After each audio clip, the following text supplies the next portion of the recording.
I asked you about your strengths, you know, that relentless, that will to win. What would you say is your weakness? What have you learned about yourself? No,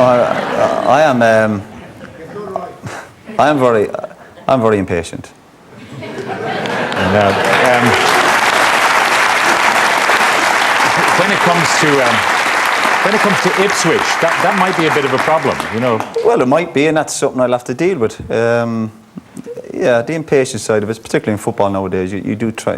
You need a bit of patience, and I think that's one of my frustrations. I think towards the end of my time at Sunderland, where you know I thought we'd done well in the first season, getting promoted, even better the second season, staying in the Premiership, having had a lot of setbacks and a lot of injuries, and I'd had a 3-year deal, so I really wanted to do well the third year, and we'd obviously one or two difficult, poor results, and I suppose I got frustrated with myself as much as anybody else. What do you say to people who say you walked, you know, that you walked from Sunderland, that when the going got tough, the tough guy got going? Listen, no, that's, again... You know, people have said that. I appreciate that. Listen, everyone's entitled to their opinions, and I have no problem with that. I know myself, you know, I've never lost a wink of sleep where I'm going back to Saipan when I left United, leaving Sunderland. I just sometimes know when the time's to go, and we'd had a poor result, particularly against Bolton on the Saturday, but if I was ever going to walk, it would have been the Saturday, the Sunday, the Monday or the Tuesday. I left Sunderland on the Wednesday after a conversation with Niall on the Monday and the new owner on the Wednesday, and I just thought, you're not for me, you know, you want to go in a different direction to me. And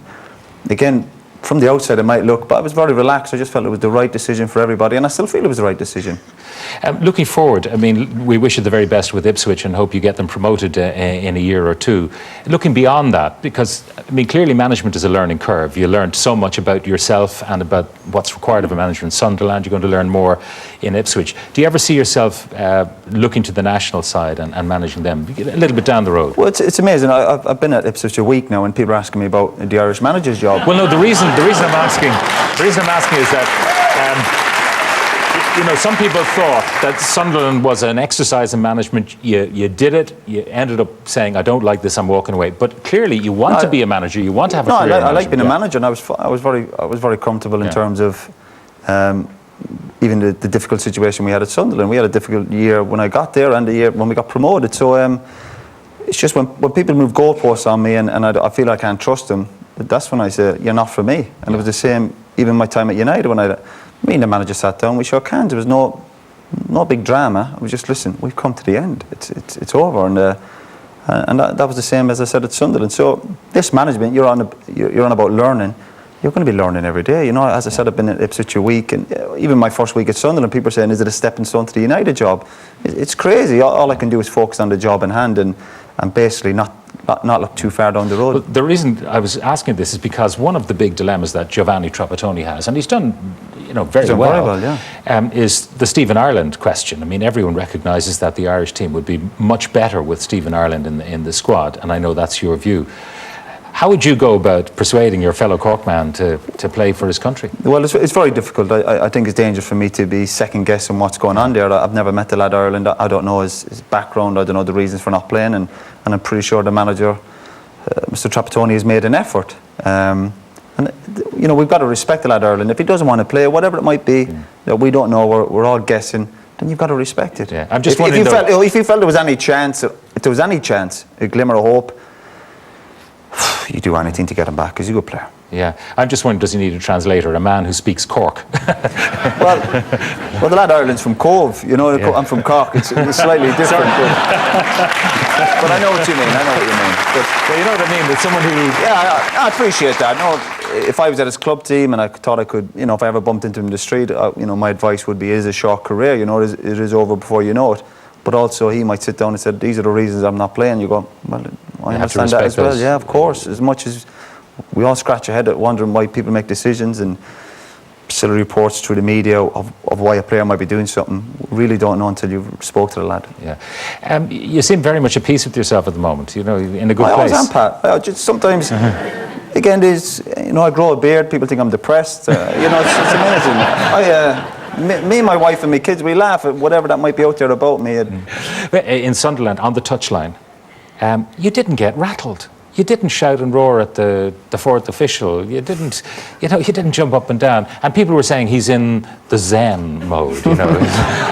and someone said to me that you're doing yoga as well. No. sorry, you know. No, I done yoga when I was a player, when I had a few injuries. But no, when I made a conscious effort when I became a manager not to be ranting and raving on the sideline. I just think it looks bad.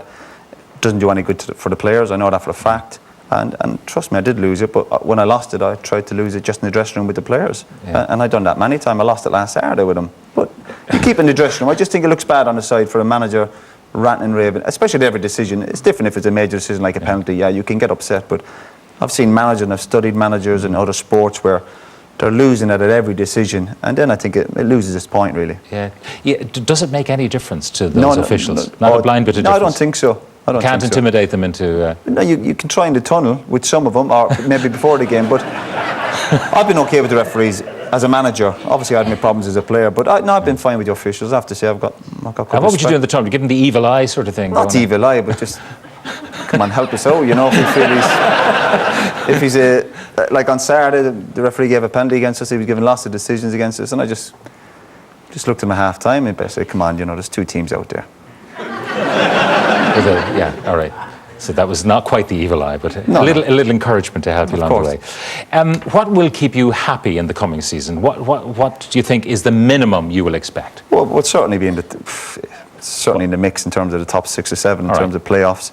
Again, it's going to be tough. I'm under no illusions again, but I am a bit of a dreamer. I do believe we can achieve things, and I believe that at Sunderland, the first day I walked in, I looked at the players. There were a lot of old players. The quality wasn't really there, but I believe that we could turn it around, and we did very quickly, thanks to good staff, good support from Niall and the board, and everything was fine, I have to say. And again, I look back at my time at Sunderland, all positives, and I believe that can happen in Ipswich. Otherwise, trust me, I wouldn't have took the job.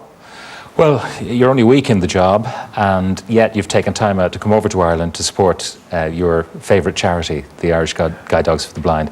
I mean, that's above and beyond the call of duty. No, listen, I agreed months ago that I would get, come over for this day, for the launch, and I enjoy it, and obviously a lot of people give me credit for it, but trust me, the people, the puppy walkers, the volunteers, they deserve all the credit. It's only one day a year I come over and really make an effort in terms of, trying to raise the profile, shall we say, and I really enjoy it, and it really is no trouble. Well, Roy Keane, thank you very much for joining us on the Late Late Show tonight.